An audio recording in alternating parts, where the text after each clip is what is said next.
Hello बच्चों, आज हम देखेंगे क्लास 8 की हिस्ट्री का पहला चैप्टर प्रारंभिक कथन कैसे कब और कहाँ। इस चैप्टर का हम क्वेश्चन आंसर करेंगे। तो पहला क्वेश्चन है सही गलत बताएं।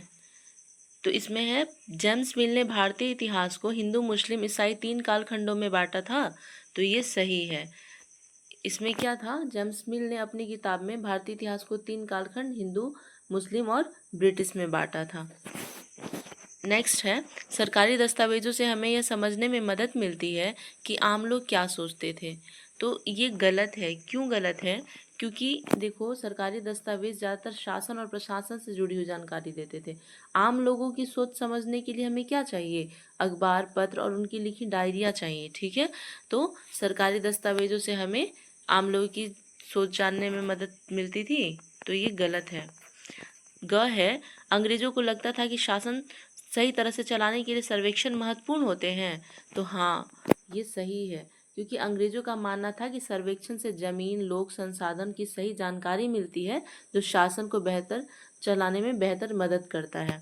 ठीक, अब हम अगला क्वेश्चन अपना देखते हैं। दूसरा, जेम्स मिल ने भारतीय इतिहास को जिस तरह कालखंडों में बांटा, उसमें क्या समस्याएं थीं?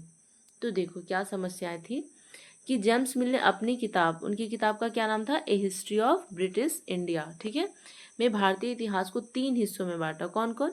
हिंदू काल, मुस्लिम और ब्रिटिश काल। और इस बंटवारे में कई समस्याएं थी। तो क्या समस्या थी? भारत की विविधता को नज़रअंदाज किया। अंग्रेजों ने क्या किया? भारत की विविधता को नज़रअंदाज किया।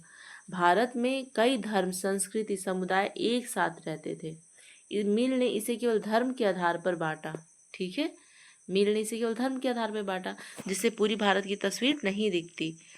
क्योंकि भारत में सिर्फ हिंदू, मुस्लिम और ईसाई ही तो नहीं रहते थे ना, वहाँ पे कई धर्म और संस्कृति के लोग रहते थे।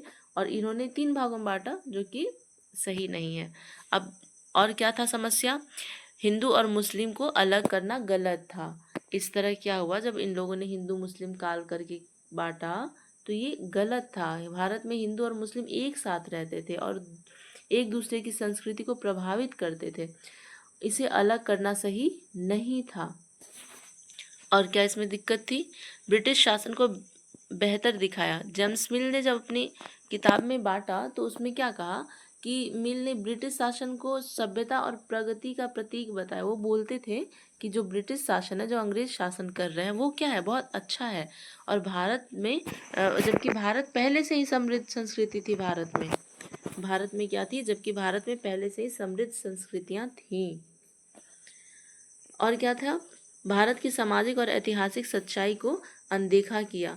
मिल ने भारत की इतिहास को यूरोप की नज़र से देखा और भारतीय समाज की खासियत को नहीं समझा।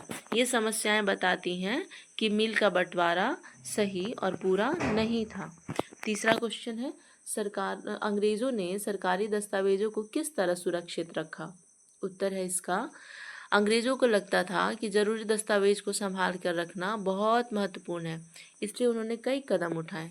क्या कदम उठाए? देखो, हर सरकारी दफ्तर जैसे तहसील, कलेक्ट्रेट और प्रांतीय सचिवालयों में अभिलेख कक्ष यानी रिकॉर्ड रूम बनाए, जहां दस्तावेज को सुरक्षित रखा जाता था।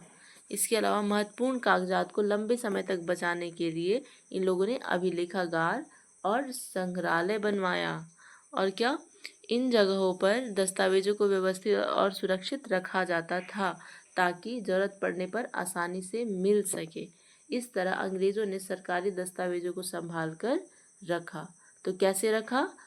उन लोगों ने संग्रहालय बनवाए, अभिलेखागार बनवाए, ठीक है, और ऐसी जगह सुरक्षित कराए जहाँ पे आसानी से मिल सके। इसके बाद चौथा क्वेश्चन है, इतिहासकार पुराने अखबारों से जो जानकारी जुटाते थे, वह पुलिस की रिपोर्टों में उपलब्ध जानकारी से किस तरह अलग होती है? तो देखो, इतिहासकार जो हैं, पुराने अखबार और पुलिस की रिपोर्ट दोनों इतिहासकारों के लिए ज़रूरी है, लेकिन इसमें जानकारी अलग अलग होती है। जो पुलिस की रिपोर्ट होती है ना, वो अलग होती है, और जो अखबार होते हैं वो अलग उसमें जानकारी मिलती है। तो देखो, क्या जानकारी मिलती है, दोनों में क्या अंतर है? अखबार की जानकारी देखो कैसी होती है। अखबार आम लोगों की सोच, राय और घटना को बताते हैं, ठीक है। आम लोग क्या सोचते हैं, न्यूज़पेपर जो हम लोग रोज़ पढ़ते हैं ना, उसमें इन सब घटनाओं का जिक्र होता है। ये घटनाओं को विस्तार से और अलग अलग नज़रिए से पेश करते हैं। इनमें खबरें, लेख और लोगों के विचार शामिल होते हैं जो समाज की पूरी तस्वीर दिखाते हैं। ठीक है। और पुलिस की रिपोर्ट की जानकारी कैसी होती है, तो पुलिस की रिपोर्ट सरकारी दस्तावेज होती है। ये सरकारी दस्तावेज है जो ज़्यादातर घटनाओं का आधिकारिक विवरण देती है। पुलिस रिपोर्ट कैसे बनाती है, कहीं कोई घटना हुई तो वहाँ पे जाके साक्ष्य जुटाती है ना, तो उसमें आम लोगों का थोड़ी समझ पता चलता है। उसमें क्या होता है, आधिकारिक विवरण होता है किसी घटनाओं का, जो पुलिस की रिपोर्ट आधिकारिक लेकिन सीमित जानकारी देती है। ठीक है। अखबार व्यापक जानकारी देती है समाज की, जबकि पुलिस की रिपोर्ट सीमित और आधिकारिक जानकारी देते हैं। अब अगला देखते हैं, इन्हें आइए करके देखें। 5वां है, क्या आप आज की दुनिया के कुछ सर्वेक्षणों का उदाहरण दे सकते हैं? सोचकर देखिए कि खिलौना बनाने वाली कंपनी को यह कैसे पता चलता है कि बच्चे किन खिलौनों को ज़्यादा पसंद करते हैं, या सरकार को यह कैसे पता चलता है कि स्कूलों में बच्चों की संख्या कितनी है? इतिहासकार ऐसे सर्वेक्षणों से क्या हासिल कर सकते हैं? तो इसका उत्तर देखें। आज की दुनिया में कई तरह के सर्वेक्षण होते हैं। उदाहरण के लिए जनगणना हर 10 साल पे होती है, कराई जाती है। सरकार हर 10 साल पर जनगणना कराती है, जिसमें देश की आबादी, शिक्षा, रोजगार की जानकारी जुटाई जाती है। ठीक। चुनावी सर्वे, चुनाव से पहले लोग यह जानने के लिए सर्वे करते हैं कि कौन सी पार्टी जीत सकती है। बाजार सर्वे, कंपनियां यह जानने के लिए सर्वे करती हैं कि लोग क्या खरीदना पसंद करते हैं। खिलौना बनाने वाली कंपनी को कैसे पता चलता है कि बच्चे को कौन सा खिलौना पसंद है? तो देखो, ठीक है, ये कंपनियां या तो माता पिता से पूछती हैं कि कौन सा खिलौना बच्चे को अच्छा लगता है, या फिर देखती हैं कि दुकानों पे कौन से खिलौने बहुत ज़्यादा बिक रहे हैं। और ऑनलाइन सर्वे या सोशल मीडिया पर बच्चों की पसंद को समझती हैं। ऑनलाइन सर्वे या सोशल मीडिया पर बच्चों की पसंद को समझती हैं। इसके बाद देखो, सरकार को स्कूलों में बच्चों की संख्या का कैसे पता चलता है कि स्कूल में कितने बच्चे हैं? तो सरकार स्कूलों में हर साल बच्चों के दाखिले और उसकी उपस्थिति का रिकॉर्ड मांगती है। शिक्षा विभाग सर्वे करता है, जिससे स्कूलों में बच्चों की संख्या, उम्र और कक्षा की जानकारी जुटाई जाती है। और इतिहासकार इन सर्वेक्षण से क्या हासिल कर सकते हैं? तो देखो, इतिहासकार इन सर्वेक्षणों से उस समय के समाज के बारे में जान सकते हैं, जैसे कि कितने लोग पढ़े लिखे थे, कितने बच्चे स्कूल जाते थे, लोग क्या पसंद करते थे।